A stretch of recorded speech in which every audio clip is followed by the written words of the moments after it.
Hello दोस्तों, आप सबका स्वागत है स्मार्ट क्लासेस पर। आज हम लेकर आए हैं मॉडल सेट, जिसमें हम लोग करने वाले हैं सब्जेक्टिव के क्वेश्चन।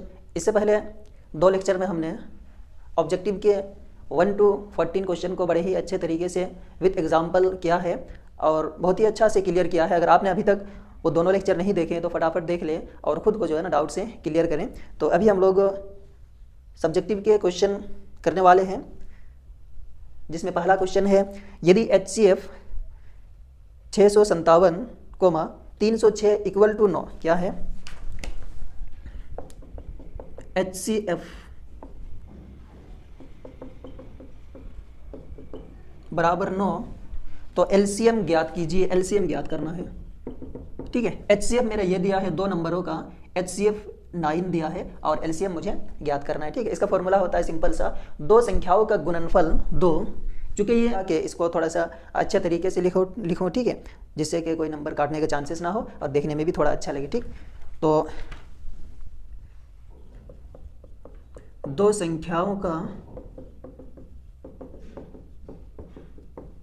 गुणनफल बराबर LCM इंटू HCF, ठीक है। 2 संख्याओं का गुणनफल बराबर LCM इंटू HCF। अब देखो 2 संख्या जो कि ये दोनों ही संख्याओं का गुणनफल का बात कर रहा है, 657 इंटू 306 और बराबर में LCM नहीं पता इंटू HCF जो कि मेरा यहाँ पे HCF बराबर 9 दिया है, ठीक है। तो अभी LCM चाहिए, तो इसके साथ जो नंबर है उसको इधर लेके आएंगे और वो नंबर जब इंटू के रूप से इधर आएगा बराबर के इधर, तो होगा डिवाइड में।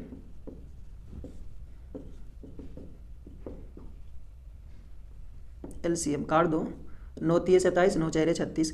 जब इसको इंटू करोगे, ही नंबर को इंटू करोगे तो वो कुछ इस तरह से आएगा, 2 2 3 3 8 बराबर बचा LCM। तो ये मेरा फाइनली आंसर है, ठीक है। अगला क्वेश्चन,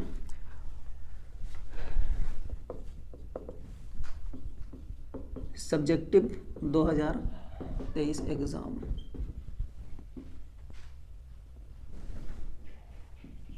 क्वेश्चन नंबर 2 अब हल करते हैं। वो द्विघात बहुपद ज्ञात कीजिए जिसके शून्यकों का योग तथा गुणनफल क्रमशः 4 और 1 है। शून्यकों का योगफल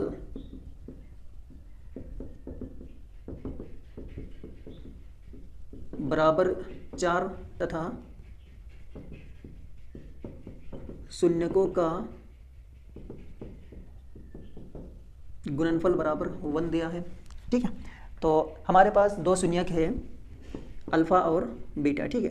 तो शून्यकों का योगफल बराबर फॉर्मूला होता है, शून्यकों का योगफल, ये एक शून्यक है, ये एक शून्यक है, ठीक है। इन दोनों का योगफल बराबर फॉर्मूला होता है -b/a, जो कि मेरा शून्यकों का योगफल दिया है 4, ठीक है। नीचे a का जगह कुछ नहीं तो 1 लिख दो। अगला है शून्यकों का गुणनफल, ये 2 शून्यकों का गुना बराबर है c/a, जो कि मेरा दिया हुआ है 1। अब चूंकि ये जो फॉर्मूला है मेरा शून्यकों का गुणनफल और शून्यकों का योगफल, ये मेरा फॉर्मूला बटा के रूप में लिखा है, तो इसीलिए मैं कोशिश करूंगा कि इसका जो दिया है 4 और 1 उसको भी बटा के रूप में लिख दूं, ठीक है। तो 4 को तो बटा के रूप में लिख दिया, इसको भी बटा के रूप में लिखूं, क्योंकि बटा के नीचे 1 लिखो तो कोई दिक्कत नहीं है, ठीक है। तो अब देखो यहाँ से a बराबर 1, b बराबर जो कि -4 हो जाएगा और c बराबर 1। तो हम जानते हैं कि द्विघात बहुपद का जो सामान्य रूप होता है, जनरल फॉर्म होता है, वो होता है ax² plus bx plus c, है ना। a का जगह 1 का x² प्लस b का जगह -4 साथ में x है और प्लस c का जगह 1, ठीक है। तो एक तो नहीं लिखते हैं x के साथ, x² के साथ या x के साथ, जो हाँ x से तो नहीं लिखते हैं, तो x है स्क्वायर प्लस -4x और प्लस का 1 मेरा फाइनली आंसर हुआ, ठीक है। क्वेश्चन नंबर ये 2 था। अगला 3,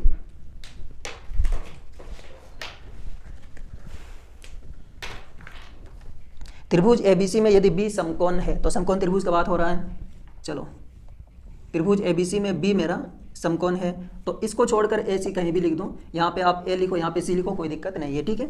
AC त्रिभुज ABC में यदि B समकोण है तथा AB बराबर BC हो, AB बराबर दिया क्या है मेरा, चलो लिखते हैं, दिया है त्रिभुज ABC में AB बराबर BC, साथ में B समकोण है, यानी कि एंगल B बराबर 90 डिग्री। तो सिद्ध कीजिए, सिद्ध करना है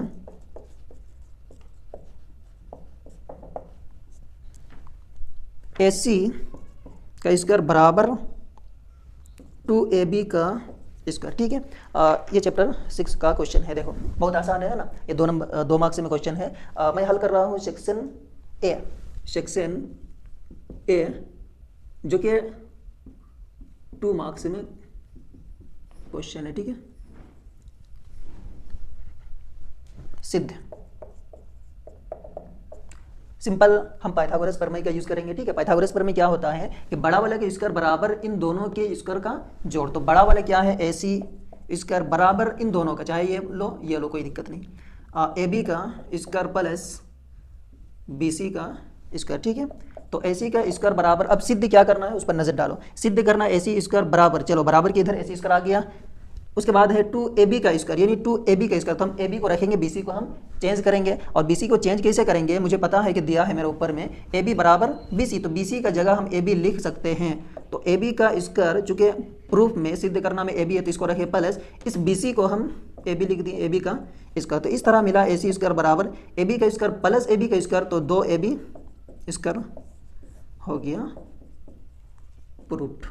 ठीक है, आसान है, कोई दिक्कत नहीं। मैंने कहा किया, एक बार रिवीजन कर दूं कि त्रिभुज ABC मैंने लिया है ना, जिसमें ABC में AB बराबर BC, ये दोनों ही भुजा आपस में समान है, क्वेश्चन ऐसा कह रहा है। अगला सिद्ध करना AC स्क्वायर बराबर इसका स्क्वायर बराबर 2AB का स्क्वायर। तो सिद्ध मैंने कहा किया, सिद्ध मैंने यहाँ से शुरू किया पाइथागोरस प्रमेय का यूज करते हुए। लिख दे यहाँ पे थोड़ा सा, पाइथागोरस प्रमेय से। ठीक है, पाइथागोरस प्रमेय से AC का स्क्वायर यानी बड़ा वाला का स्क्वायर बराबर इन दोनों के स्क्वायर का, इन दोनों के वर्गों का जोड़। ठीक है, तो AC स्क्वायर बराबर AB का स्क्वायर प्लस BC का स्क्वायर। तो AC स्क्वायर बराबर AB स्क्वायर प्लस AB कहाँ से आया, ये BC, चूंकि BC बराबर AB दिया था तो मैंने यहाँ पे AB का स्क्वायर किया। इस तरह से मेरा जो है ना AC स्क्वायर बराबर 2AB स्क्वायर मिला और ये प्रूव्ड हो गया, जो कि यही दिखाने बोला था, छोटा सा क्वेश्चन है। ठीक है, यह था मेरा क्वेश्चन नंबर 3। अगला क्वेश्चन, बिंदुओं AB तथा -a -b के बीच की दूरी ज्ञात कीजिए। तो क्वेश्चन नंबर 4, बिंदुओं, 2 बिंदु हैं, ये एक बिंदु, ये एक बिंदु। ठीक है, हाँ ये चैप्टर 7 का है, चैप्टर 7 का 7.1 का क्वेश्चन। बिंदुओं A, B -a, -b, ये लिए हम P Q। ठीक है, तो दूरी ज्ञात कीजिए। इस बिंदु से इस बिंदु के बीच में क्या दूरी है उसको ज्ञात करना है। तो सिंपल दूरी फॉर्मूला यूज करेंगे, दूरी सूत्र से PQ बराबर, इसका फॉर्मूला क्या होता है, x स्क्वायर माइनस x1 का whole square plus y square y2 का स्क्वायर माइनस y1 का होल स्क्वायर। ठीक है, तो फॉर्मूला देखो सिंपल यार, फॉर्मूला से मतलब इसका ये माइनस ये बाद वाला माइनस पहला वाला, बाद वाला माइनस पहला वाला का स्क्वायर प्लस ये बाद वाला यानी दूसरा निर्देशांक बिंदु वाला, ये बाद वाला -b, और इधर में -b का होल स्क्वायर बाहर है। ठीक है, तो माइनस माइनस प्लस, तो 2a का होल स्क्वायर प्लस माइनस का 2b का होल स्क्वायर। ठीक है, इस तरह से 2 दूने 4, माइनस तो खत्म a स्क्वायर प्लस 2 दूने 4, माइनस को जब स्क्वायर करोगे तो वो भी जो है ना प्लस हो जाता है। कैसे, माइनस इंटू माइनस बराबर प्लस होता है ना, तो इस तरह से ये माइनस का जब स्क्वायर हो रहा है ना तो वो हट जा रहा है। ठीक, तो -2b का स्क्वायर, तो इस तरह से 4 मेरा कॉमन आएगा, अंदर बचा a square plus b square, और इस तरह ये 4 जो कि 4 का वर्गमूल 2 होता है, अंदर में बचा a square plus b square, और ये मेरा 4 आंसर। ठीक है, सिंपल क्वेश्चन है। आगे क्वेश्चन नंबर 4 हो गया, क्वेश्चन नंबर 5 करेंगे अभी। क्वेश्चन नंबर 5, मान निकालिए 2 tan square 45, 2 tan square 45 degree plus sine square 30 minus cos square 60। ठीक है, तो tan 45 का मान अगर आपको नहीं पता तो 1 होता है 1 का स्क्वायर प्लस साइन 30 का मान 1/2 का होल स्क्वायर और माइनस 1/2 का होल स्क्वायर। ठीक है, 2 इंटू 1 प्लस, चूँकि 1/4 माइनस 1/4, तो ये और ये तो वैसे ही कट गया, बचा 2 इंटू 1 2, और ये मेरा हो गया आंसर। ठीक है, सिंपल था, बहुत सिंपल था। चलो अभी मिटाते हैं हम लोग 6 नंबर जो कि सिद्ध करने का है, और ये है चैप्टर 10 का। ठीक है, सिद्ध करें कि बाह्य बिंदु से, मान लो कहीं एक बाहर एक बिंदु है, बाह्य बिंदु से वृत्त पर खींची गई स्पर्श रेखाओं की लंबाइयां बराबर होती है। बाह्य बिंदु से एक वृत्त है जिस पर स्पर्श रेखा खींची गई है, ये लो एक स्पर्श रेखा, ये एक स्पर्श रेखा खींची गई है, ठीक है। तो सिद्ध करें कि बाह्य बिंदु से वृत्त पर खींची गई स्पर्श रेखाओं की लंबाई बराबर होती है। मतलब कि मान लो ये एक वृत्त है जिसमें केंद्र होता है ओ लिए, बाह्य बिंदु को पी लिए मैंने, और इस तरह से ये एक मेरा एक त्रिज्या है जो कि इधर भी त्रिज्या है, और ये मेरा ए हुआ, ये मेरा बी हुआ। आप इसको मिटा भी सकते हो, कोई दिक्कत नहीं है, ठीक है।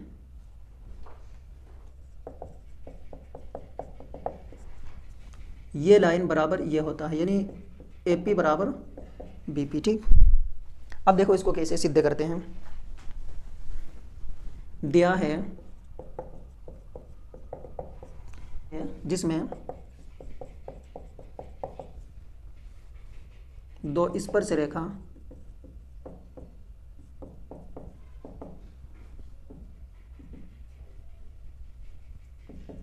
पी ए तथा रेखा पी ए तथा पी बी है, तो सिद्ध करना ए पी बराबर बी पी, ये दोनों ही लाइन को सिद्ध करना है, ठीक है। तो उसके लिए हम थोड़ा सा रचना करेंगे। रचना ये करेंगे, यहाँ से बिंदु ओ को पी से मिलाया, बिंदु ओ पी को मिलाया, ठीक है। अब हम लोग करते हैं सिद्ध। तो ये जो हम क्वेश्चन सिद्ध करेंगे, ये मैं सर्वांग समता के नियम से करेंगे, और हम लोगों ने क्लास 9 में बहुत ही अच्छे तरीके से सर्वांग समता का नियम पढ़ा है, ठीक है। तो देखो, सर्वांग समता दिखाने के लिए दो त्रिभुजों का जरूरत पड़ता है, और उसमें कोई एक नियम लागू करते हैं, जिसमें से RHS होता है, इसी तरह से SAS AAS होता है। इन नियमों में से किसी एक नियम को भी अगर हम इसमें लागू कर दिए तो ये मेरा, तो देखो त्रिभुज AOP तथा त्रिभुज BOP में, ठीक, इस दोनों ही त्रिभुज का अगर हम बात करें तो चूंकि ये स्पर्श रेखा है और स्पर्श रेखा पर पड़ने वाली त्रिज्या 90 का कोण बनाता है, तो ये दो कोण हैं जो कि एंगल A बराबर इस त्रिभुज में एंगल B, दोनों 90 डिग्री है। अगला OP इस त्रिभुज में भी है। अगर हम इसको अलग से बनाए, देखो यहाँ पे मैं अलग से बना रहा हूँ, ठीक है, कुछ इस तरह से है AOP, और एक त्रिभुज जो कि कुछ इस तरह से है PBO, ठीक। तो इन दोनों ही त्रिभुज में एंगल A बराबर एंगल B दिखा दिया, जो कि दोनों 90 डिग्री का था। अगला इस त्रिभुज में भी OP, इस त्रिभुज में भी OP, मतलब कि OP मेरा बराबर OP उभयनिष्ठ भुजा है, उभयनिष्ठ, ठीक। अगला है, हाँ, ये दो चीज़ मिल गया। उसके बाद है OA बराबर OB, ये OA बराबर OB होगा। क्यों होगा? क्योंकि ये एक ही वृत्त के दो त्रिज्याएं, हम जानते हैं कि एक ही वृत्त के जितने भी त्रिज्याएं हो, किसी एक वृत्त का, ये मान लो वृत्त है, इसमें चाहे ये वृत्त कोई भी वृत्त, इसमें एक त्रिभुज में जितने भी वृत्त होते हैं वो आपस में बराबर होते हैं, ठीक है। इसको याद रखिएगा। अगर ये यहाँ से यहाँ तक 4 सेंटीमीटर है तो ये भी 4 सेंटीमीटर, ये भी 4 सेंटीमीटर, ये भी 4 सेंटीमीटर, इनके जितने भी त्रिज्याएं हैं, किसी एक त्रिभुज में जितने भी त्रिज्याएं होते हैं वो सारे ही जो है ना आपस में बराबर होते हैं। तो इसीलिए जो है ना इस त्रिभुज एक ही वृत्त में, इस वृत्त में जो है ना दो त्रिज्याएं जो आपस में बराबर होगी, तो हम लिख सकते हैं OA बराबर OB।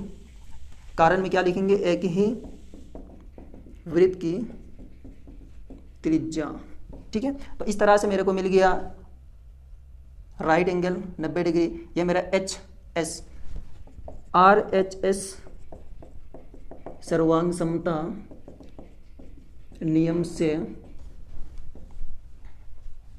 त्रिभुज AOP सर्वांग सम त्रिभुज BOP हो गया, ठीक है। मैंने कहा कि इस दोनों ही त्रिभुज को सर्वांग समता कर दिया, तो किसी भी त्रिभुज के सर्वांग समता होने के बाद उनके सारे ही चीज, उनके सम्मुख कोण और सम्मुख भुजाएं आपस में बराबर होती है, ठीक है। तो अब देखो, चूंकि मैंने दोनों ही त्रिभुज को सर्वांग समता कर दिया, तो इनकी ये भुजा और ये भुजा आपस में बराबर होगा, इनका ये कोण और ये कोण आपस में बराबर होगा, ये कोण भी आपस में बराबर होगा। मतलब कि इन दोनों ही त्रिभुज में जो 6 चीजें होती है ना, 3 कोण और 3 भुजा होती है, तो ये सारे ही चीज आपस में बराबर होती है। और मुझे सिद्ध क्या करना था कि ये AP बराबर दो स्पर्श रेखा जो AP है वो BP के बराबर होती है, तो मैं यहाँ लिख दूंगा AP बराबर BP, ठीक है। और यहाँ पे कारण में लिखेंगे बाय CPCT। इस तरह से ये मेरा प्रूव्ड हो गया, ठीक। एक बार मैं समझा दूँ। सबसे पहले मैंने क्या किया, वृत्त बनाया, ठीक है। क्वेश्चन में कहा था सबसे पहले मैंने एक वृत्त बनाया और उस पर जो है ना दिया है वो वृत्त का केंद्र है जिसमें दो स्पर्श रेखा है पीए तथा पीबी है। सिद्ध क्या करना था, सिद्ध करना था कि ये रेखा पीए और ये पीबी रेखा जो है ना आपस में बराबर होती है। तो वही चीज़ मैंने यहाँ पे लिखा। रचना में क्या किया, मैंने बिंदु ओ को पी से मिलाया ताकि मुझे दो त्रिभुज मिले। और हम जानते हैं कि किसी भी त्रिभुज किसी भी चीज़ को बराबर दिखाने के लिए दो त्रिभुजों का जरूरत पड़ता है ना, जो कि दोनों ही त्रिभुज को हम सर्वांग समता करने का कोशिश किया। तो इस तरह से मुझे जो है ना मैंने इसको मिलाया और जैसे ही ओपी को मैंने मिलाया तो मुझे दो त्रिभुज मिला, दो त्रिभुज एओपी और बीओपी, ठीक है। उसके बाद सिद्ध मैंने यहाँ से शुरू किया अपना, यहाँ पे आप उत्पत्ति भी लिख सकते हो, कोई दिक्कत नहीं। तो उसके बाद एओपी तथा बीओपी में एंगल ए बराबर एंगल बी, एंगल ए बराबर एंगल बी, जो कि दोनों ही मेरा 90 डिग्री का है ना। ये कैसे होता है आपको 9th क्लास में बढ़िया से बताया गया है, तो अभी उतना डिटेल में जाना नहीं, इसको कैसे सिद्ध किया उसको देखो, 2-4 बार बना लो, अपने आप याद हो जाता है, ठीक है। उसके बाद OP बराबर OP जो कि उभयनिष्ठ भुज है, इन दोनों ही त्रिभुज को मैंने यहाँ पे अलग अलग बनाया और इस पर जब देख रहे हैं तो OP और OP, इस त्रिभुज में भी OP, इस त्रिभुज में भी OP, जो कि पूरा क्लीन दिख रहा है, ठीक है। तो मैंने OP बराबर OP लिया, उभयनिष्ठ भुज। उसके बाद OA बराबर OB, OA कहाँ से आया, OA बराबर OB, जो कि एक ही वृत्त की त्रिज्याएं, हम जानते हैं कि एक ही वृत्त की त्रिज्याएं आपस में चाहे वो कितने भी हो आपस में बराबर होते हैं। उसके बाद इस तरह से मेरा RHS सर्वांग समता, RHS नियम से त्रिभुज AOP सर्वांग सम त्रिभुज BOP हुआ और जैसे ही मेरा दोनों त्रिभुज सर्वांग सम हुआ तो इनके सारे ही चीज जो है ना आपस में सम्मुख भुजा हो चाहे सम्मुख कोण हो आपस में बराबर होते हैं। तो मैंने जो है ना नीचे लिख दिया AP बराबर BP, जो कि सिद्ध करने को कहा था बाय CPCT प्रूव्ड, ठीक है। अगला क्वेश्चन करते हैं, इसको मिटा रहे हैं। 20 बल्बों के एक समूह में 4 बल्बें खराब हैं। कुल बल्बों की संख्या बराबर 20 है, उनमें खराब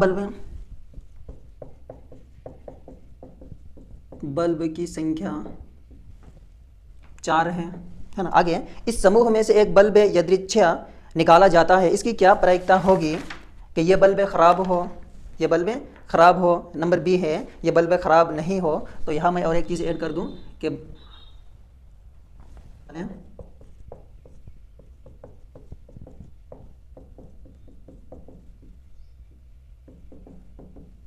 बल्ब बराबर कितना है, हाँ 20 में से 4 अगर बल्ब खराब है तो जो बाकी बचा वो खराब नहीं है में शामिल है, तो मेरा हो गया 16, ठीक है। तो अब देखो ए नंबर, ये बल्ब खराब हो, प्रायिकता निकालना कि ये बल्ब खराब हो। तो बल्ब खराब हो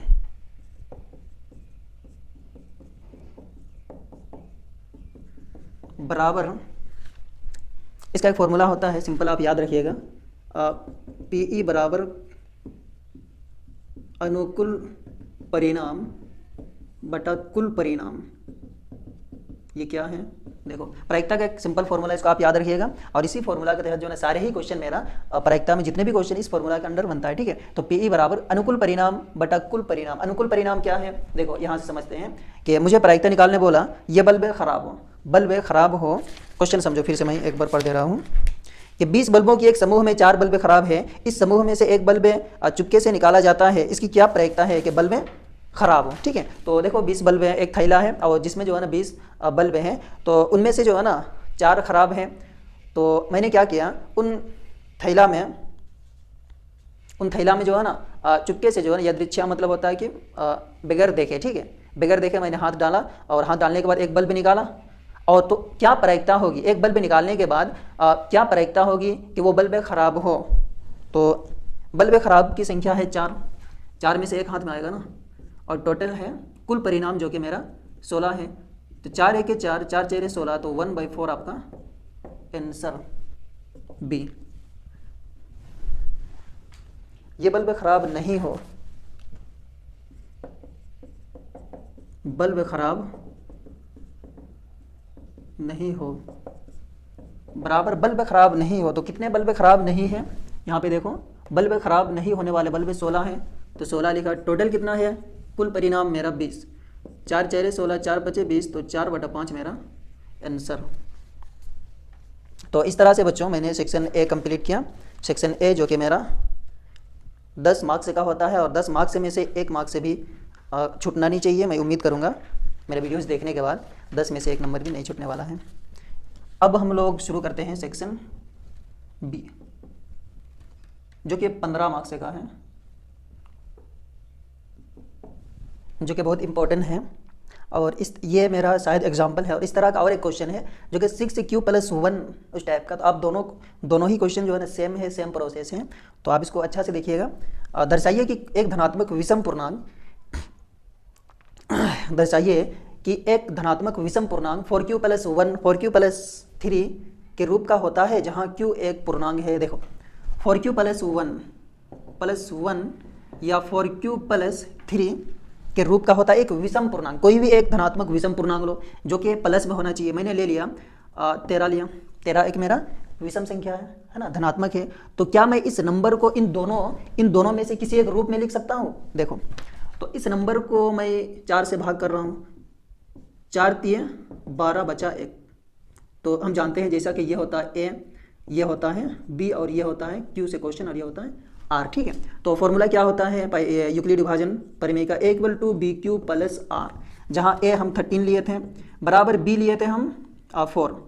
ठीक है, क्यू का जगह हम क्या लिए थे 3 प्लस आर का जगह 1। ठीक है, तो इसको हम अगर A= इस रूप में लिखने का कोशिश करूँ तो 4q को हम q लिख दिया प्लस आर के जगह 1।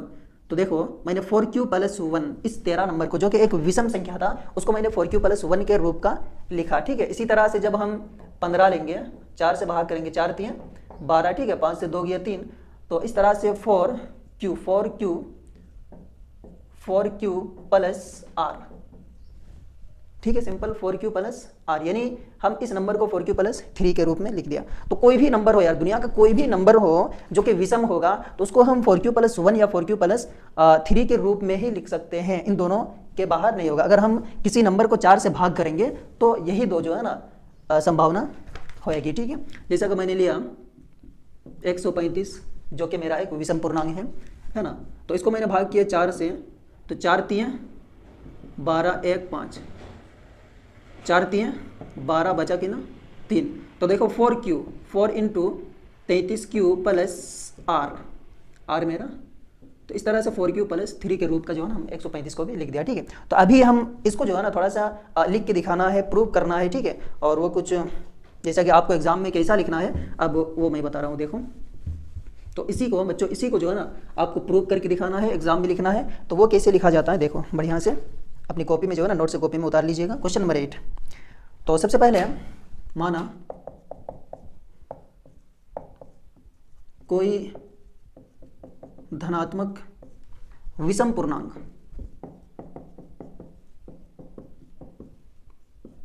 a है। ठीक है, और भाजक q है, भागफल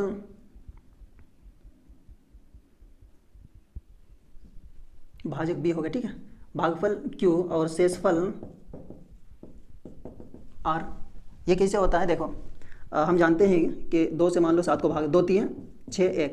तो ये होता है मेरा भाज्य, ये होता है मेरा भाजक, ये होता है भागफल और नीचे वाला होता है शेषफल, है ना, जो कि मेरा ये इंग्लिश में रिमाइंडर r से सूचित करते हैं, ये क्वेश्चन जो कि q से सूचित करते हैं। और इसका एक डिवीजन जिसको हम a से और इसको b से सूचित करते हैं। ठीक है,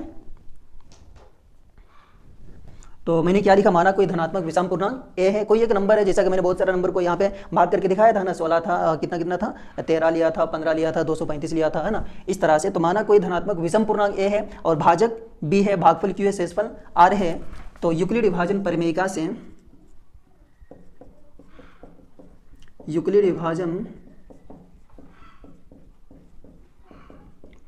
से क्या होता है फॉर्मूला, A=BQ+R, जहां r बराबर 0 1 2 3। ठीक है, अच्छा यहाँ पे r बराबर 0 1 2 3 तभी हम क्यों लिखे, अब इसको समझो। देखो ये 4q+1 ये मेरा रूप है 4q+1 या 4q+3, है ना।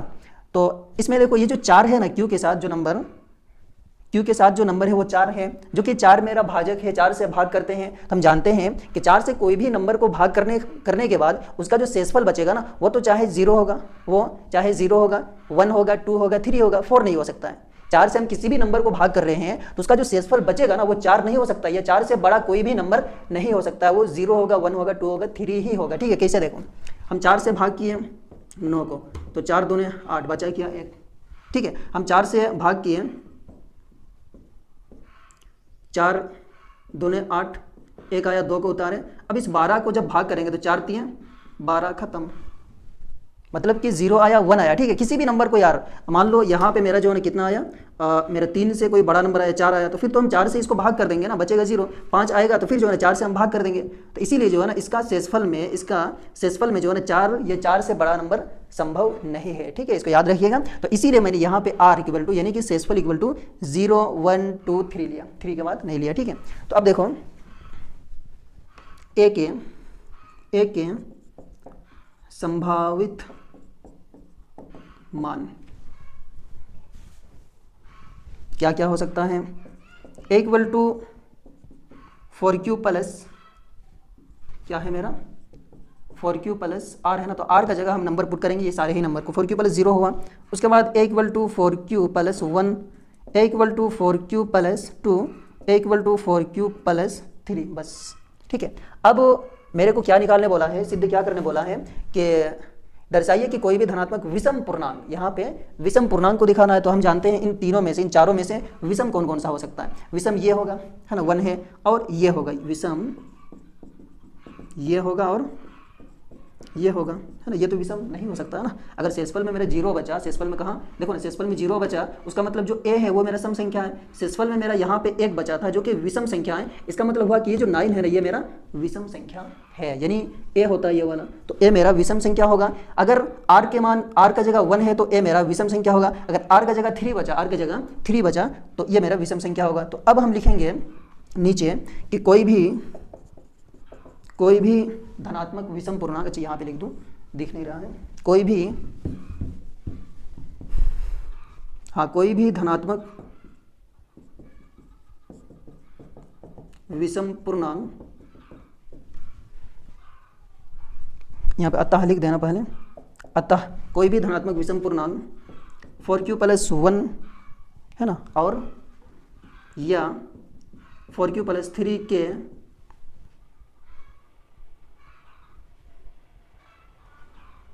फोर क्यू प्लस 1 या 4q प्लस 3 में से कोई भी एक रूप में लिख सकते हैं, और यह हो गया मेरा प्रूफ्ड।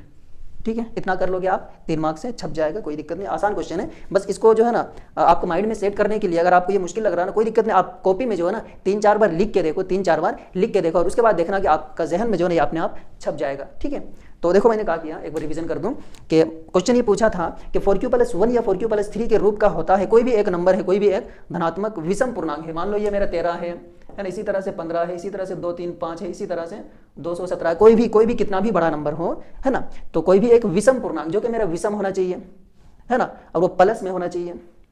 धनात्मक का मतलब कि वो प्लस में होना चाहिए। तो ये सारे ही नंबर को जब हम 4 से भाग करेंगे तो वो या तो 4q प्लस 1 या 4q प्लस 3 के रूप का ही होगा। तो यही जो है ना मुझे प्रूव करने वाला था। तो मैंने यहाँ पे लिखा, माना कोई धनात्मक विषम पूर्णांक a है ना, कोई धनात्मक विषम पूर्णांक a है। a क्या है, मेरा कोई भी नंबर है, उसमें भाजक b होता है, भागफल q, शेषफल मेरा r है। यूक्लिड विभाजन परिमेयिका से, ये क्वेश्चन 1.1 का है, तो यूक्लिड विभाजन परिमेयिका से a = bq प्लस r, जो कि मेरा एक फॉर्मूला है। तो a के संभावित मान क्या हो सकता है, r इक्वल टू, यहाँ जहाँ मैंने r इक्वल टू 0, 1, 2, 3 लिया, तो a equal to 4q plus 0, a equal to 4q plus 1, जो कि विषम है, ये मेरा सम था, है ना। यहाँ पे आप लिख सकते हो, कोई दिक्कत नहीं, यहाँ पे सम लिखो, यहाँ पे सम लिख दो, है ना। 4q प्लस 0, 4q प्लस 1 और 4q plus 2, a equal to 4q plus 3। तो उसके बाद हमने लिखा 3, उसके बाद तो आगे नहीं ले सकते ना, क्योंकि r जो है ना 3 तक ही हो सकता है, उसके आगे नहीं होगा। अगर उसके आगे होगा 4 होगा तो 4 से काट देंगे, 4 का पार्ट हम एक बार में कट जाएगा। अगर 5 होगा तो फिर जो है ना 4 के 4 करके माइनस कर देंगे तो 1 आएगा।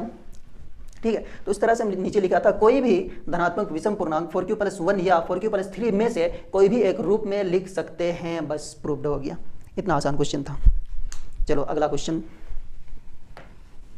समीकरण युग में 2x minus y, question number 9, 2x minus y equal to 2। दूसरा समीकरण है 4x minus y equal to 4 को ग्राफी विधि से हल करें। ग्राफी विधि से आपको हल करना है, ठीक है। तो ग्राफी विधि के लिए हम जानते हैं कि दोनों समीकरण का एक बॉक्स बनाया जाएगा। तो सबसे पहले तो x का मान निकालें हम, 2x बराबर 2 प्लस का y, तो x बराबर 2 प्लस का y बाई 2, ठीक है। इसको भी कर लूँ। 4x बराबर 4 प्लस का y, ये y उधर जाएगा तो प्लस में, तो x बराबर 4 प्लस y बाई 4, ठीक है। इसका यहाँ पे एक बॉक्स बना लूँ और इसका यहाँ पे एक बॉक्स बना लूँ। अब देखो, जब y का मान, जब y बराबर 0 लेंगे, जब y बराबर 0 लेंगे तो मेरा x का मान आएगा 2 प्लस 0 बाई 2, यानी 2 बाई 2 बराबर कट जाएगा, तो ये होगा मेरा x इक्वल टू 1, ठीक है। तो जब y लिया तो x मेरा 1 आया।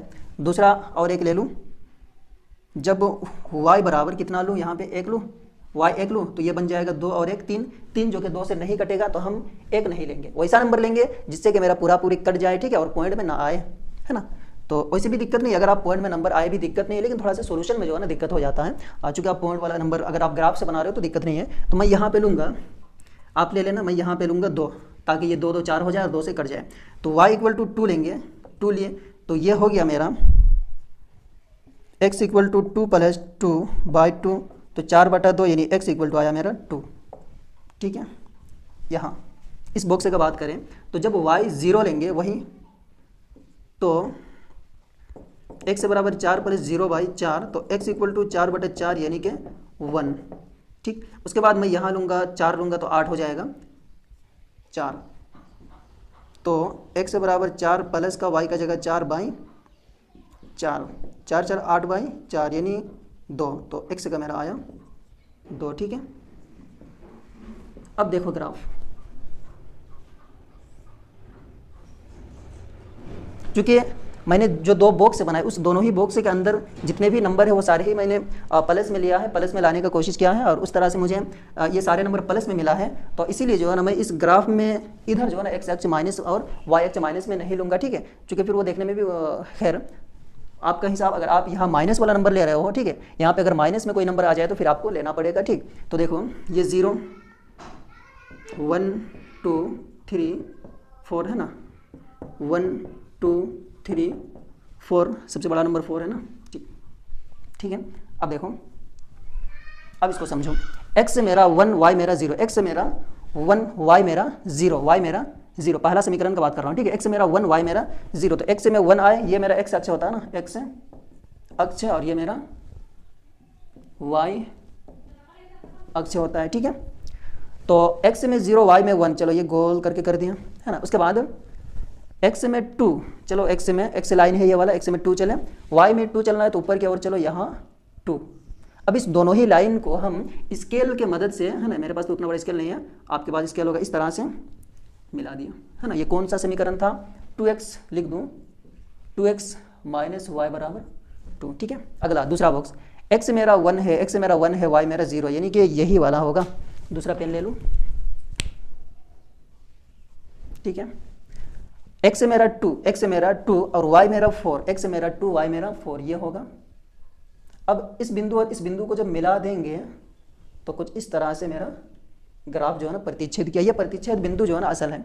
आप ग्राफ के अंदर क्वेश्चन नंबर 10, ठीक है, उस एपी का 31वां पद ज्ञात करें, यानी ए 31 मेरे को ज्ञात करना है, जिसका 11वां पद A11 38 है, और 16वां पद A16 73 है, ठीक है। तो उस एपी का 31वां पद, ये 31वां पद याद करना है, जिसका A11 इतना है और 16वां पद इतना है। तो देखो इसको हम क्या कर सकते हैं, A11 को क्या हम, चलो शुरू करते हैं हल।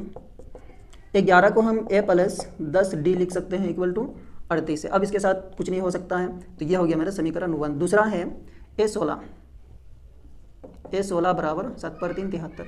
तो A16 को हम a प्लस 15d लिख सकते हैं, और ये मेरा 73 हुआ, ठीक है। यहाँ भी लिख दूँ A11 बराबर 38, ठीक है। तो उसके बाद इसको मान लिया समीकरण 2। समीकरण 1 और 1 तथा 2 से इस दोनों ही समीकरण को हम विलोपन विधि से जो है ना ए का मान निकाल लूँगा, डी का मान निकाल लूँगा, ठीक है, ए डी। तो देखो पहला समीकरण ए प्लस 10d बराबर 38, दूसरा है ए प्लस 15d बराबर 7×3 = 73। इस दोनों ही समीकरण को विलोपन विधि के द्वारा जो है ना मैं इसको हल करूंगा, और मैं इसमें देखता हूं कि दोनों ही समीकरण का जो पहला पद है वो समान है, तो इसमें कोई छेड़खानी करने का जरूरत नहीं, करते हैं यहाँ पे कुछ इंटू फिंटू करते हैं, तो इसे करने का जरूरत नहीं है। सिंपल प्लस प्लस नहीं कटेगा, माइनस लगा दो, अगर यहाँ माइनस लगाए तो यहाँ भी, ठीक है, कट गया। और ये प्लस माइनस 15 से 10 घटा -5 का डी बराबर 13 से 8 गया 5 और 6 से 3 गया तो 3 बड़ा नंबर का चिन्ह, तो डी बराबर -35 बटा -5, तो डी बराबर कट गया ये 5 7, तो इस तरह से डी मेरा आया 7। अब डी का मान समीकरण 1 चाहे समीकरण 2 किसी में भी रखते हैं, डी का मान समीकरण 1 में, ठीक, ए प्लस 10d बराबर 38, तो ए प्लस 10 इंटू डी मेरा 7 बराबर 38, तो ए इक्वल टू 38, और ये नंबर इंटू होके उधर जब जाएगा तो 10 7 70 जो कि माइनस में होगा, ठीक है। तो ए बराबर 10 से 8 गया 2, 6 से 3 गया 3, बड़ा नंबर के चिन्ह, तो ए मेरा आ गया -22।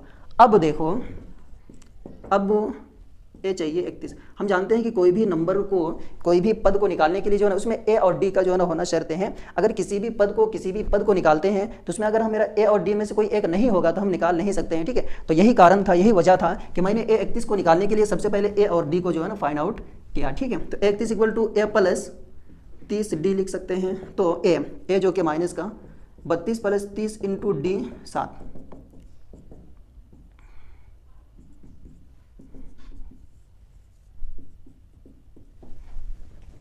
अगला क्वेश्चन, उस त्रिभुज का क्षेत्रफल ज्ञात कीजिए। एक त्रिभुज है, ठीक है,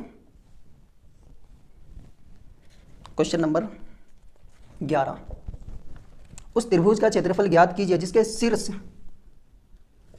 मान लो ये ए है, बी है और ये सी है ना। पहला है 1 माइनस का 1 और बी है -4,6 और सी है -3,-5, ठीक। तो हम लिखेंगे यहाँ पे माना ए लिया -1,1 माइनस का 1, बी लिया -4 6 और सी लिया -3 -5, ठीक। तो उस त्रिभुज का क्षेत्रफल ज्ञात कीजिए जिसके शीर्ष ये हैं।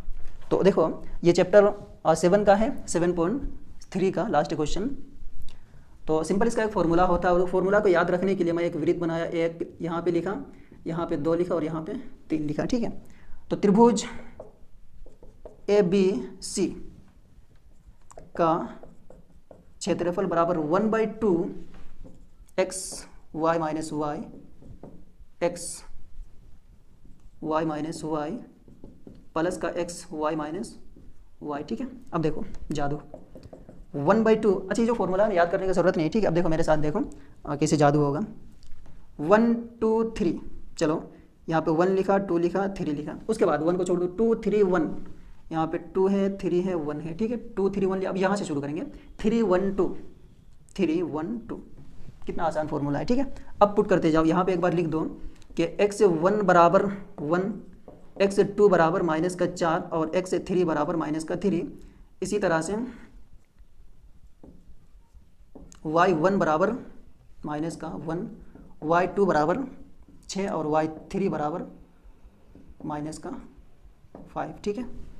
इस पार्ट को जो है ना आप यहाँ नीचे लिखना ताकि और थोड़ा सा अच्छा दिखे। अब देखो x1 जो कि 1 है, y2 3 2 3 6 माइनस ऑलरेडी जो है ना ये फॉर्मूला का माइनस, यहाँ भी एक माइनस है तो माइनस माइनस प्लस का 5।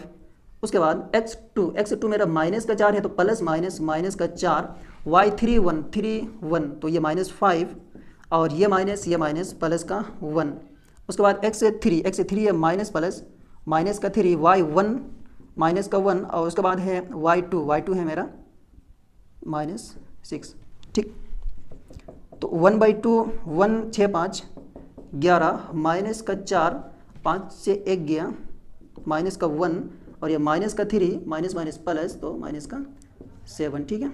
उसके बाद 1/2 11 के 11 -4 के 4 माइनस प्लस, उसके बाद माइनस प्लस आती है 21।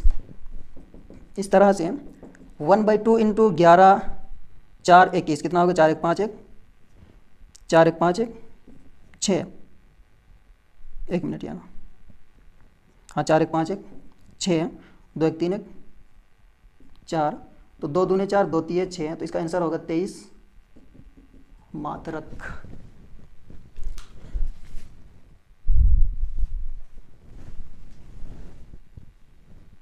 अच्छा, एक थोड़ा सा मिस्टेक हुआ था, और मिस्टेक ये हुआ था कि 5 से जब 1 घटाए तो ये मेरा 4 होगा। इस तरह से 4 4 16, ठीक है।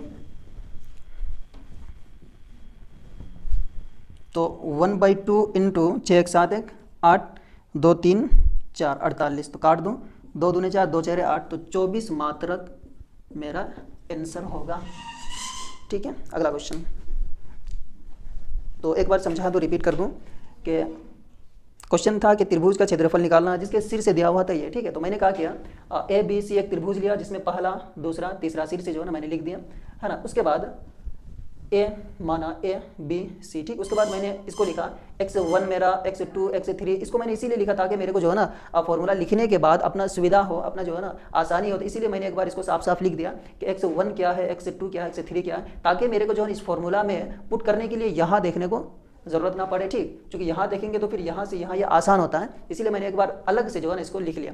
उसके बाद सिंपल x y y सब कुछ लिख दिया। उसके बाद ये 1 2 3 इस सर्कल बनाया, उस सर्कल में जो है ना 1 2 3 लिखा, 1 2 3, ठीक। उसके बाद 2 3 1 और उसके बाद 3 1 2 इज इक्वल टू, उसके बाद मैंने ब्रैकेट का काम किया, सबसे पहले ब्रैकेट का काम किया, और ब्रैकेट का काम करने के बाद जो है ना उसको बाहर वाले नंबर से इंटू किया, और इंटू के बाद फिर जो है ना मैंने ब्रैकेट का कंप्लीट काम किया, 48 आया, और 48 से 1/2 से 24 मात्रक आंसर आया। अगला क्वेश्चन, अच्छा ये सिद्ध वाला है, थोड़ा साफ कर लूँ। ये क्वेश्चन भी 8.4 का है, बहुत आसान है, ठीक है। हो सकता है इस बार आने का चांसेस बहुत हैं, तो बढ़िया से तैयारी कर लीजिएगा, है आसान। क्वेश्चन नंबर 12, सिद्ध कीजिए साइन ए प्लस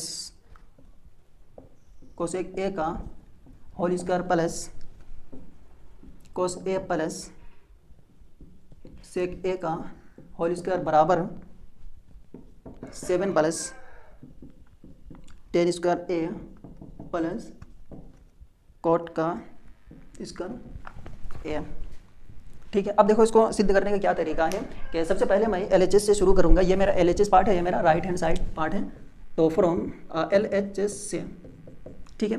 तो LHS का जो पार्ट है ना, मैं सबसे पहले ये करूंगा कि इन दोनों ही, ये वाला पार्ट और ये वाला पार्ट जो कि a प्लस बी का होल स्क्वायर के रूप में है, तो मैं इसे तोड़ दूंगा a प्लस बी के होल स्क्वायर के रूप में, ठीक है। तो a प्लस बी का होल स्क्वायर फॉर्मूला क्या होता है, a प्लस बी का whole square a square plus का b स्क्वायर प्लस 2ab मेरा जो कि फॉर्मूला होता है, ठीक है। दिख रहा है, तो sine a plus cosec a square plus b square plus 2ab sine A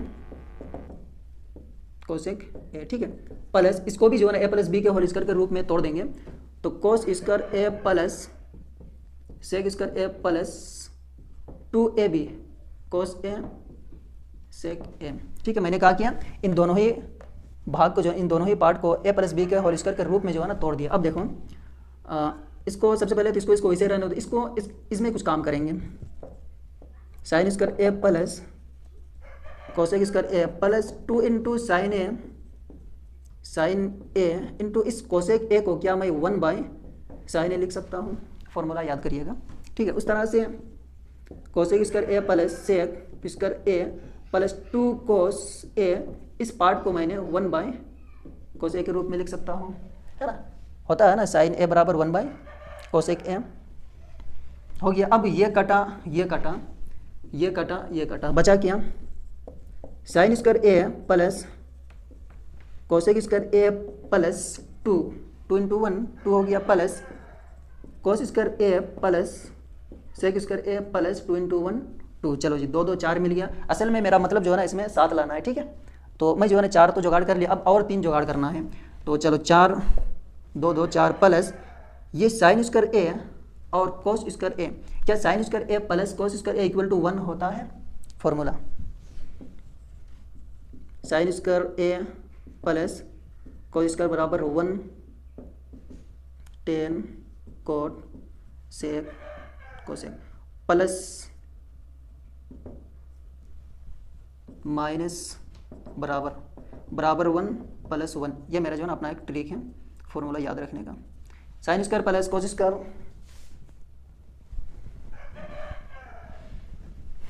sign square plus cos square equal to 1 होता है। जी हाँ, साइन स्क्वायर ए और कोस स्क्वायर ए दोनों को मिला के हम लिख दिया 1। बचा क्या?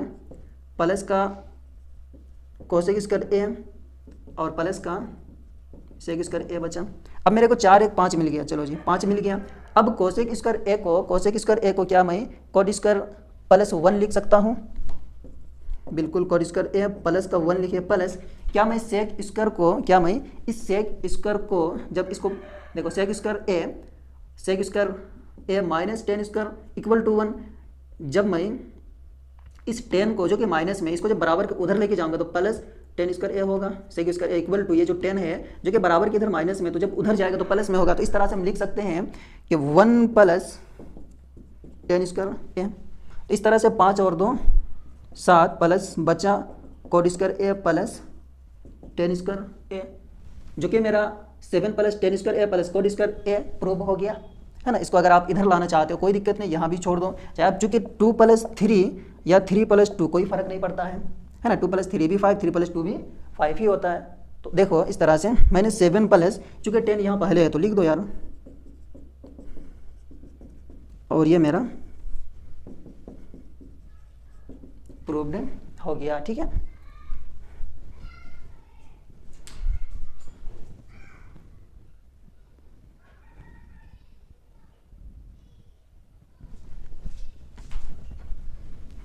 एक बार रिवीजन कर दूं कि sine A plus cos sec A square का whole square plus cos A plus sec square cos A plus sec A का whole square equal to 7 plus tan square A plus cot square है। तो हमको जो है ना prove करना था कि ये और ये दोनों आपस में बराबर हैं। तो मैंने LHS यहाँ से शुरू किया, और LHS से शुरू करने के बाद सबसे पहला जो काम किया ना वो ये कि इस पार्ट को ए प्लस बी के होल स्क्वायर के फॉर्मूला में तोड़ दिया, और इसको भी ए प्लस बी के होल स्क्वायर जो कि A square plus B square plus 2ab होता है, तो उस दो रूप में तोड़ दिया। इस रूप में तोड़ने के बाद जो दूसरा काम किया, स्क्वायर वाला को छोड़ के ये जो पार्ट था ना इसको मैंने इन दोनों में से एक को चेंज कर दिया ताकि मेरा कट जाए। 2 इंटू साइन ए कोसेक को मैंने चेंज कर दिया, या तो आप साइन ए को भी चेंज कर सकते हो। साइन ए क्या हो गया 1 बाई कोसेक ए होगा, और ये कोसेक ए कट जाएगा। ठीक है, अब चाहे इसको दोनों में से किसी को भी जो है ना आप पलट तब्दील कर सकते हो। ठीक है, चेंजेस कर सकते हो। उसके बाद मैंने ये काटा, उसके बाद उसी तरह से इसको छोड़ के इस पार्ट को 2ab जो कि फॉर्मूला में लगा था ना इसको मैंने चेंजेस किया, काटा है ना, काटने की कोशिश की, और इस तरह से मुझे 2 यहाँ से मिला तो 4 हो गया। उसके बाद मैंने साइन स्क्वायर ए और कोसेक स्क्वायर ए जो कि इक्वल टू 1 होता है, वहाँ से मेरे को 1 मिला, 5 मिला, इस तरह से। और उसके बाद cosec square A plus sec square A, cosec square A equal to cot square 1 plus 1 होता है। ठीक है, ये लिख दिया। उसके बाद sec square A equal to ये जो 10 माइनस में था उधर जाके प्लस में, तो 1 प्लस टेन स्क्वायर ए। इस तरह से 5 और ये 2 7 मिला, coat square A plus tan square ए, और इस तरह से मेरा ये क्वेश्चन प्रूव्ड हो गया। ठीक, तो ये क्वेश्चन आसान था, आप जो है ना नोट कॉपी में बढ़िया से उतार लीजिएगा। इस साल 2023 में ये क्वेश्चन आने का बहुत ज़्यादा चांसेस है। ठीक है, क्वेश्चन नंबर 13 क्या कह रहा है कि 6 सेंटीमीटर का एक वृत्त खींचिए, जो कि चैप्टर 11 का है, और मेरे पास तो सामान है नहीं चैप्टर 11 का। उसके लिए मेरे को प्रकार चाहिए, स्केल चाहिए। तो मैं इस चैप्टर 11 के लिए एक अलग से सेपरेट वीडियो बनाऊंगा, और जिसमें 11.1 और 11.2 का रहेगा इंपॉर्टेंट क्वेश्चन। तो उसके लिए अलग से वीडियोज़ डालूंगा है ना, और लिंक भी मैं इस वीडियोज़ में लिंक भी डालने की कोशिश करूँगा। ठीक है, तो उसके लिए आप ठीक है। तो अगला क्वेश्चन हम लोग देखते हैं, क्वेश्चन नंबर 14। मैं जल्दी ही आपके लिए जो है ना रचना चैप्टर को 11.1 और 11.2 का इंपॉर्टेंट क्वेश्चन लेकर आऊँगा, और तब तक के मैं अपना सामान जो है ना जो भी चाहिए वो ऑर्डर कर दूँ। क्वेश्चन नंबर 14, एक घड़ी को मिनट की सुई जिसकी लंबाई 14 सेंटीमीटर है। एक घड़ी है, मान लो ये एक घड़ी है। ठीक है, जिसमें एक सुई है जो कि 14 सेंटीमीटर, हम जानते हैं घड़ी कुछ इस तरह से होता है। ये जो सुई है वो 14 सेंटीमीटर है। इस सुई द्वारा 5 मिनट में रचित क्षेत्रफल, ये मेरा सुई है, घड़ी का सुई है, जो कि 5 मिनट में टिक टिक टिक टिक करके यहाँ तक कुछ आएगा है ना, कुछ यहाँ तक आएगा। हाँ, तो इस सुई द्वारा 5 मिनट में रचित क्षेत्रफल ज्ञात कीजिए। ये जो 5 मिनट में ये सुई यहाँ से यहाँ तक आया ना, कितना क्षेत्र ले लिया, तो इसी क्षेत्रफल को ज्ञात करना है। तो हम जानते हैं कि इसका जो शक्ल है वो त्रिज्याखंड जैसा दिख रहा है, तो हम त्रिज्याखंड का सिंपल फॉर्मूला यूज करके जो है ना इसको बनाएंगे। ठीक है, तो देखो कैसे होगा। हम जानते हैं कि यहाँ से r बराबर तो 14 सेंटीमीटर है, लेकिन जो फॉर्मूला होता है त्रिज्याखंड का क्षेत्रफल बराबर θ/360 पायर स्क्वायर, जिसमें मेरे को थीटा चाहिए और थीटा तो है नहीं, तो थीटा सबसे पहले मुझे इस क्वेश्चन में निकालना पड़ेगा। और ये क्वेश्चन वेरी वेरी इंपॉर्टेंट है, जो कि इस साल आ सकता है। ठीक है, तो इसको आप बढ़िया से तैयारी कर लीजिएगा। मेरा खुद का जो है ना बोर्ड एग्जाम में ये क्वेश्चन आया था, मेरा तो तैयारी था, छाप दिया था। ठीक, तो देखो थीटा कैसे निकलेगा। अच्छा, ये जो घड़ी है, देखो ये जो घड़ी है ना, ये यहाँ से शुरू किया और ये जब कंप्लीट, ये मिनट का सुई जब कंप्लीट यहाँ से शुरू किया, यहाँ साइड में आप समझो, ये घड़ी है मेरा, ये मेरा सुई है। ठीक है, और ये घड़ी यहाँ से शुरू किया और पूरा कंप्लीट जब चलेगा ना, जब कंप्लीट ये सुई एक कंप्लीट चक्कर लगाएगा तो 60 मिनट होगा, है ना। यहाँ से यहाँ तक आप 5 मिनट का चक्कर लगाया, तो ये जब कंप्लीट एक चक्कर लगा लेगा तो वो 60 मिनट होगा ना। तो इस तरह से अगर मैं कोण का बात करूँ, तो ये तो कंप्लीट जब एक चक्कर लगाएगा ये कोण, तो ये होता है 360, है ना। अगर मैं मिनट का बात करूँ तो ये कंप्लीट मेरा जो कि पूरी एक चक्कर लगाने में 60 मिनट होता है। और उसी तरह अगर मैं कोण का बात करूँ, थीटा का बात करूँ, तो ये एक चक्कर लगाने में 360 का कोण बनाता है। तो अब देखो 60 मिनट में सुई द्वारा बनाया गया कोण बराबर 360। 60 मिनट में सुई द्वारा बनाया गया कोण 360 है। तो मुझे चाहिए 5 मिनट वाला, है ना, मुझे चाहिए 5 मिनट का। तो मैं इसे काम करता हूँ, तो सबसे पहले ना इसको 1 मिनट का निकालता हूँ। 1 मिनट का जितना निकलेगा उसको मैं 5 से इंटू कर दूंगा, तो 5 मिनट का आ गया। तो अब देखो 1 मिनट का, 1 मिनट में सुई द्वारा बनाया गया कोण बराबर होगा 360, और इस नंबर को जो है ना यहाँ पे भाग कर दूंगा। ठीक है, हम जानते हैं कि कोई भी नंबर को छोटा करने के लिए, छोटा चीज़ पाने के लिए उसको भाग किया जाता है, तो मैंने भाग कर दिया।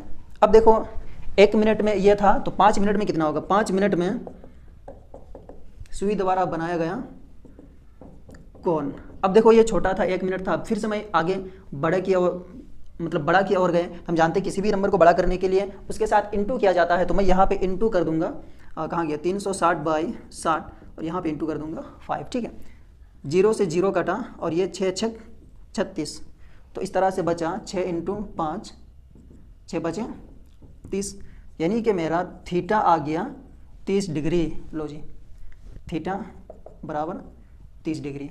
अब देखो जी, यहाँ पे तो लिखा हुआ है। अब सुई द्वारा रचित क्षेत्रफल, सुई द्वारा रचित क्षेत्रफल जो कि बराबर है त्रिज्याखंड का क्षेत्रफल, है ना। सुई द्वारा जो रचित क्षेत्रफल हुआ वो बराबर होगा ना त्रिज्याखंड का क्षेत्रफल। तो त्रिज्याखंड का क्षेत्रफल हम जानते हैं फॉर्मूला θ/360 पायर स्क्वायर। थीटा अभी निकाले 30/360 22/7 × r 14। इसको काट दो, 0 से 0, 3 × 3 3 दूने 6,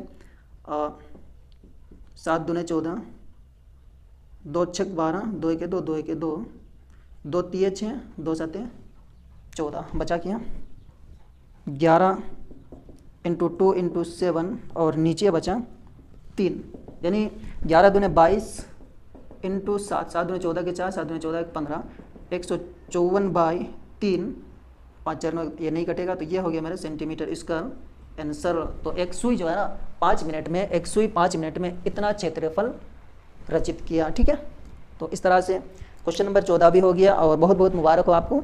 हमने सेक्शन बी को भी कंप्लीट किया, सेक्शन बी के सारे ही क्वेश्चन किया, सिर्फ एक क्वेश्चन छोड़ा जो कि रचना का है, और उस क्वेश्चन को करने के लिए मुझे चाहिए स्केल जो कि नहीं है, बड़का सा स्केल है ना बोर्ड के लिए, और उसके लिए चाहिए प्रकार चाहिए जो कि नहीं है। मैं जल्दी ही जो है ना आपके लिए 11 चैप्टर का एक सेपरेट वीडियोज़ लाऊंगा, जिसमें बहुत ही अच्छे से, बहुत ही इत्मीनान के साथ, सुकून के साथ जो है ना उसके कॉन्सेप्ट को क्लियर करेंगे। अगला क्वेश्चन, सेक्शन बी भी ख़त्म हो गया, और उसके बाद हम पहुँचे सेक्शन सी में। सेक्शन सी जो कि 15 नंबर का है, और उनमें जो है ना 5 क्वेश्चन में किन्हीं 3 को ही करना है, तो चूंकि मैं तो सब कर दूंगा, कर दूंगा, आप उनमें से 3 करना जो आपका फेवरेट हो, जो अच्छा लगे, जो समझ आए, जो चैप्टर आपको अच्छा लगता है उसी चैप्टर को आप चूज़ करिए और उसी चैप्टर को जो है ना एग्जाम के लिए तैयारी कीजिए, उस चैप्टर को क्लियर करें, है ना। इन 5 चैप्टर में से पहला क्वेश्चन है द्विघात समीकरण। इस चैप्टर को तो आप करो ही यार, ये बहुत आसान होता है। देखो, 4x² माइनस 4√3 का x प्लस का 3 = 0, ये मेरा समीकरण दिया है। इसमें पहला विविक्तर ज्ञात करें, विविक्तर ज्ञात करें यानी कि d ज्ञात करें। तो हम जानते हैं d बराबर फॉर्मूला होता है b² माइनस 4ac, जहाँ, अच्छा मैं ये ऊपर लिख दूँ, यहाँ a = इसके साथ वाला, है ना, b = इसके साथ वाला माइनस का 4√3 और c = 3, चूँकि इसका जनरल फॉर्म क्या होता है x² plus bx plus c। x² के साथ वाला होता है a, x के साथ वाला होता है b और ये तो c, ठीक है। अब d बराबर b² बोले तो -4√3 का स्क्वायर माइनस 4 × a मेरा है 4 × c है 3, ठीक। 4 का स्क्वायर करो, 4 × 16 माइनस का स्क्वायर प्लस हो गया 3√3 का स्क्वायर 3, 4 × 16 और 16 × 48, 16 × 48 माइनस 48 = 0, d आया मेरा 0, ठीक है। उसके बाद नंबर बी है मूल की प्रकृति बताए। मूल की प्रकृति हम जानते हैं कि d, हम जानते हैं कि विविक्तर अगर बड़ा हो, अगर 0 से d बड़ा हो, देखो यहाँ पे समझो, अगर d बड़ा हो 0 से तो वो होता है 2 भिन्न भिन्न मूल। अगर d होता है छोटा 0 से तो इसका वास्तविक मूल नहीं होता। अगर d बराबर होता है 0 के तो इसके 2 समान मूल होते हैं। तो हम लिखेंगे यहाँ पे समान मूल होंगे, ये बस इतना ही। ऑप्शन सी, यदि मूल का अस्तित्व हो तो उन्हें ज्ञात कीजिए। चूँकि अस्तित्व तो हो तो उन्हें ज्ञात कीजिए। मूल ज्ञात करना, और मूल ज्ञात करने का फॉर्मूला है x = -b plus minus root का d/2a, ठीक है। -b यहाँ से मेरे को b मिलेगा, माइनस 4√3 प्लस का माइनस का रूट d यानी कि 0/2 × a है मेरा, माइनस माइनस प्लस प्लस 4√3/2 × 4 और ये तो 0 मतलब कुछ नहीं, 4 4 कटा बचा √3/2, तो मूल आ गया मेरा 2 वास्तविक मूल जो कि समान होता है। तो √3/2 इसी को 2 बार लिख दिया और ये मेरा आंसर, ये है मेरा 5 मार्क्स का क्वेश्चन। इतना आसान, ठीक है। तो इसीलिए मैं कहूँगा कि चैप्टर 4 को तो आप छोड़ना ही नहीं है, ठीक है। चैप्टर 4 जो कि एक स्कोर चैप्टर है, जिससे कि आसान भी है और मेरे को जो है ना गलती होने का जो चांसेस है वो बहुत कम रहता है। इसीलिए मैं ये आपको बताऊं कि चैप्टर 4 को जो है ना आप सेक्शन सी के लिए, जिसमें से 5 मार्क्स का एक क्वेश्चन आता है, इसको ज़रूर कर लिया करें, ठीक है। तो ये समझ में आ गया, कोई दिक्कत नहीं। मैंने ABC जो कि फॉर्मूला में ABC था, तो ABC कहाँ से लिया, इसके साथ वाला A, इसके साथ वाला B और ये जो है ना C होता है, ठीक है। इसको मिटाओ। सिद्ध कीजिए कि यदि किसी त्रिभुज की एक भुजा के समांतर अन्य 2 भुजाओं को भिन्न भिन्न बिंदुओं पर प्रतिच्छेद करने वाली रेखा उन्हें समान अनुपात में विभाजित करती है। यह चैप्टर 6 प्रमेय 6.1 है, जिसको हम थेल्स प्रमेय भी के नाम से भी जानते हैं, ठीक है। तो चलो इसको सिद्ध करते हैं। देखो, सिद्ध कीजिए, एक त्रिभुज है, मैंने एक त्रिभुज बनाया जिसका नाम दिया ABC, ठीक है। सिद्ध कीजिए कि किसी त्रिभुज की एक भुजा के समांतर इस भुजा के समांतर एक अन्य भुजा है जो अन्य 2 भुजाओं के बीच C, यहाँ लिया मैंने D, यहाँ में लिया मैंने E, ठीक है। तो असल में हमको सिद्ध क्या करना है, सिद्ध करना है कि ये वाला पार्ट AD/BD बराबर होगा ये AE/CE, ठीक है। सिद्ध ये करना है। दिया क्या है, दिया है त्रिभुज ABC में BC समांतर DE, ठीक है। तो चलो अब हम इसको प्रूव करते हैं, यदि सिद्ध करते हैं। तो उसके लिए आपको सबसे पहले जो है ना रचना का ज़रूरत पड़ेगा, और रचना में मैं ये करूँगा कि इस B को E से मिलाऊंगा और इस C को D से मिलाऊंगा, ठीक है। तो मैंने जो किया वो लिख देता हूँ, BE और CD को मिलाया, ठीक। उसके बाद और एक चीज़ करूँगा कि इस D से जो है ना हम एक लंब खींचूंगा और यहाँ से भी E से जो है ना इस AD रेखा पर लंब खींच दिया। क्या क्या मैंने इसको नाम दे दो M, इसको नाम दे दो N, ME। ई एम लंब है किस पर है, ई एम जो है ना किस पर लंब है, ए डी पर, ए डी तथा डी एन, यहाँ पे लिख दूँ टी एन ताकि थोड़ा सा अच्छा दिखे ना, लंब है ए ई पर, खींचा। ठीक, रचना में इतना हुआ। अब शुरू होगा सिद्ध। आप यहाँ पे जो है ना उपपत्ति भी लिख सकते हैं, उपपत्ति भी लिख सकते हो, कोई दिक्कत नहीं। ठीक है, मैंने लिखा सिद्ध। अब शुरू करते हैं। देखो इसको कैसे सिद्ध करते हैं, उसे बता दूँ कि ये जो है ना क्वेश्चन आसान है और दुआ करो कि जो है ना ये क्वेश्चन एग्जाम में आ जाए, है ना। अब देखो मैं क्या करता हूँ कि इस पार्ट को दूसरे पेन का यूज़ करूँ। मैं चूँकि सिद्ध करना में A D by B D है, तो मैं इस त्रिभुज को ए डी ई, इस त्रिभुज में ए डी है और इस त्रिभुज में डी बी ई में जो है ना बी डी है, बी डी ई में ये वाला त्रिभुज, देखो यार ये वाला त्रिभुज और ये वाला त्रिभुज का बात करो, ये वाला त्रिभुज, ये वाला त्रिभुज, त्रिभुज ए डी ई तथा त्रिभुज बी डी ई में, बी डी ई में। ठीक है, समझ में आ गया कौन कौन से त्रिभुज मैंने लिया। तो दोनों ही त्रिभुज में एरिया ऑफ त्रिभुज A D E by area of त्रिभुज बी डी ई बराबर होगा, हम जानते हैं कि जो त्रिभुज का क्षेत्रफल निकालने का जो फॉर्मूला होता है वो होता है 1/2 इंटू आधार इंटू ऊंचाई। ठीक है, तो कोई भी त्रिभुज का क्षेत्रफल निकालने का ये फॉर्मूला होता है। ये मान लो एक त्रिभुज है जिसमें 1/2 ये आधार होता है, ये मेरा आधार है, और ऊंचाई जो कि इस तरह से एक लंब रहता है और ये होता है मेरा ऊंचाई। ठीक है, अब देखो 1/2 इंटू आधार, आधार क्या है, त्रिभुज ए डी ई का बात करें, त्रिभुज ए डी ई। इस त्रिभुज को मैं जो है ना कहीं दूसरे जगह पे बना दूं, ये है मेरा ए डी ई, है ना। आधार कोई भी हो सकता है, तो मैं ए डी लूँगा क्योंकि मुझे प्रूफ में जो है ना ए डी यहाँ पे पहले में दिख रहा है, ए डी दिख रहा था, इसीलिए मैं आधार में जो है ना ए डी ही को लूँगा। इन तीनों में से आप कोई भी ले सकते हो, ए भी ले सकते हो और ई डी भी ले सकते हो, तो मैं ए डी लूँगा। ठीक है, ए डी लिया। उसके बाद हमको चाहिए, चलो ए डी इंटू ऊँचाई चाहिए, आधार इंटू ऊंचाई ना, तो ऊंचाई इस त्रिभुज में कौन सा होगा, ऊंचाई नहीं है, तो मैंने यहाँ पर एक लंब खींचा था इस तरह से, है ना, जो कि नाम है एम, तो यही हो गया मेरा ऊंचाई, ऊंचाई होगा ई एम। ठीक है, अब इस त्रिभुज को मैंने ऐसे पकड़ा और पकड़ के कुछ इस तरह से घुमा दिया। मेरे बोलने का मतलब ये है कि ये ए जो था ना यहाँ पे आ गया, डी यहाँ पे आया, ई यहाँ पे, ई से हम कुछ इस तरह से लंब खींचे थे और ये मेरा नाम था एम। अब देखो इस त्रिभुज में ये आधार हुआ ए डी और ये हुआ ई एम जो कि मेरा ऊंचाई है। ठीक है, तो इस तरह से मैंने किया, समझ में आ गया हो क्लियर। बटा इस त्रिभुज की बात करें B D E, B D E, इस त्रिभुज में भी जो है ना बी डी ई में 1/2 इंटू आधार, आधार मैं इस बी डी को मानूंगा क्योंकि मुझे सिद्ध करना में बी डी चाहिए, तो बी डी मान लिए, इंटू हाँ इसमें ऊंचाई चाहिए।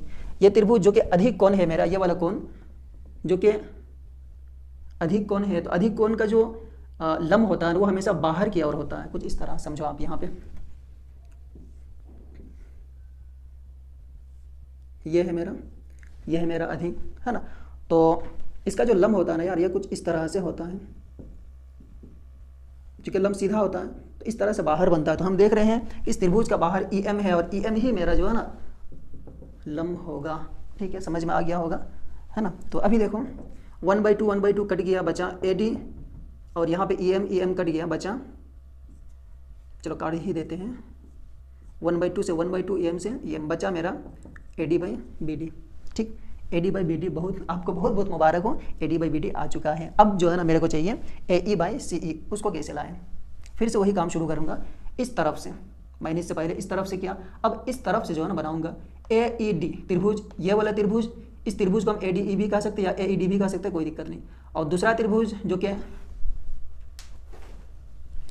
मैं बात कर रहा हूँ, ये त्रिभुज ए ई डी या ए डी ई, कोई दिक्कत नहीं। दूसरा इस त्रिभुज को मैं लूँगा जिसमें मेरा ई सी आएगा ना, ई सी आएगा, तो इसी मेरा इस त्रिभुज में है ई सी डी, ई सी डी। ठीक है, तो एरिया ऑफ त्रिभुज मैं सबसे पहले ऊपर में लिख दूँ, त्रिभुज ए डी ई तथा त्रिभुज ई सी डी में, ई सी डी में काम कर रहा हूँ। ठीक है, नीचे एरिया ऑफ त्रिभुज ADE, एरिया ऑफ त्रिभुज ECD बराबर ADE 1/2 इंटू आधार 1/2 इंटू आधार AE लूंगा। इससे पहले ADE त्रिभुज में मैंने AD लिया था, चूंकि मुझे AD चाहिए था। अब जो है ना AED त्रिभुज में मैं AE लूंगा। AE क्यों लूंगा? क्योंकि मुझे चाहिए यार, सिद्ध में चाहिए AE, तो AE लूंगा। AE मेरा आधार हुआ इंटू AE मेरा आधार हुआ, ठीक है, AE मेरा आधार हुआ। उस पर एक लंब है, उस पर एक लंब है, AE पर लंब है DN है ना, तो लंब होगा मेरा DN बटा 1/2 इंटू ECD का बात करें, त्रिभुज ECD का, इसमें तेरा 1/2 इंटू EC इंटू D, हाँ इसमें भी जो है ना लंब DN ही होगा, DN, ठीक। इससे ये कट गया, इससे ये कट गया, बचा AE/EC, ठीक है। AD भी आ चुका और AE और EC भी आ चुका। मैं इसको नाम दूँ समीकरण 1 और इसको नाम दूंगा समीकरण 2। अब दोनों के इसके राइट साइड में AD/BD और इसके राइट साइड में AE/EC आया, लेकिन ये हुआ कि इस त्रिभुज के राइट साइड में ADE, समीकरण 2 का भी ADE। दिक्कत ये है कि इसमें BDE है और ECD है, जो कि इस दोनों को भी मुझे बराबर दिखाना है, तभी मेरा जो है ना राइट हैंड साइड बराबर तो लेफ्ट हैंड साइड हम आप ले लेंगे, है ना, ले सकते हैं। राइट हैंड साइड बराबर तो लेफ्ट हैंड साइड भी हम ले सकते हैं।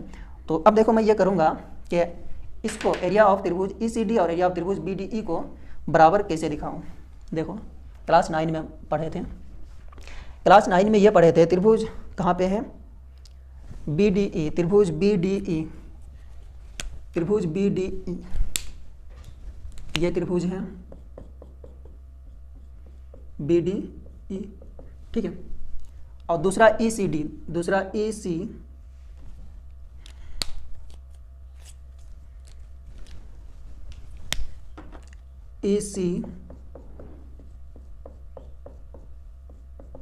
ठीक है, ये दोनों त्रिभुज। अच्छा एक चीज देखो कि क्या ये दोनों त्रिभुज, ये वाला त्रिभुज और ये वाला त्रिभुज एक ही समांतर रेखाओं के बीच में है? क्या ये दोनों त्रिभुज EDB और EDC, क्या इसके ED भुजा एक ही आधार है? क्या इस दोनों त्रिभुज का एक ही आधार है? इसको मैं अलग से यहां पे बना दूं। देखो EDC और एक त्रिभुज है, वो है मेरा EDB। अब देखो मैंने अलग से जो है ना इसको निकाल के यहाँ पे बनाया ताकि आपको समझने में आसानी हो, ठीक है। तो अब देखो इस दोनों त्रिभुज में जो है ना ED, दोनों त्रिभुज में ये ED जो कि आधार सेम है और इत्तेफाक से वो एक ही जो है ना समांतर रेखाओं के बीच में दोनों ही त्रिभुज है। ये समांतर रेखाओं के बीच में त्रिभुज, और हमने 9 क्लास में पढ़ा था कि एक ही आधार और समांतर रेखाओं के बीच जितने भी त्रिभुज बनते हैं उन सारे ही त्रिभुज के जो क्षेत्रफल होते हैं ना वो आपस में बराबर होते हैं। मेरा कहने का मतलब ये है कि इस त्रिभुज का क्षेत्रफल और इस त्रिभुज का क्षेत्रफल आपस में बराबर होगा। क्यों होगा? क्योंकि मैंने 9 क्लास में थ्योरम जो है ना बढ़िया से पढ़ चुके हैं कि इस त्रिभुज कोई भी सेम आधार पर बनने वाली जितने भी त्रिभुज होते हैं जो कि समांतर रेखाओं से टच हो, है ना, वो आपस में बराबर होते हैं। तो मैं ये लिख सकता हूँ कि एरिया ऑफ त्रिभुज ये वाला ADE बराबर होगा एरिया ऑफ त्रिभुज, अरे यार यहाँ पे मिस्टेक, BDE ना, BDE और एरिया ऑफ त्रिभुज ECD, है ना। कारण में क्या लिखेंगे? कारण ऊपर लिख दूं कि हम जानते हैं, अगर आप नहीं भी जानते हो ना तो लिख देना, ठीक है। हम जानते हैं, क्योंकि 9 क्लास में ये पढ़ाया जा चुका है कि एक ही, अगर आपको सही से नहीं दिख रहा ना तो मैं जो बोल रहा हूँ ना तो मेरा बोलने के साथ साथ आप अपना नोट से में लिख लो, ठीक है। हम जानते हैं कि एक ही आधार और, मिटा ही दूँ इसको यार एक बार, एक ही आधार और समांतर रेखाओं के बीच बनने वाली त्रिभुज की क्षेत्रफल बराबर होते हैं तो इसीलिए त्रिभुज एरिया ऑफ त्रिभुज BDE बराबर होगा एरिया ऑफ त्रिभुज ECD। ठीक है, यहाँ पे थोड़ा सा जगह है कर दूँ। तो चूंकि ये दोनों ही त्रिभुज आपस में बराबर है तो हम ECD को BDE लिख सकते हैं या BDE को ECD लिख सकते हैं। तो उस तरह से मेरा समीकरण 1 के लेफ्ट हैंड साइड, ये लेफ्ट हैंड साइड, और समीकरण 2 के लेफ्ट हैंड साइड बराबर हो गया।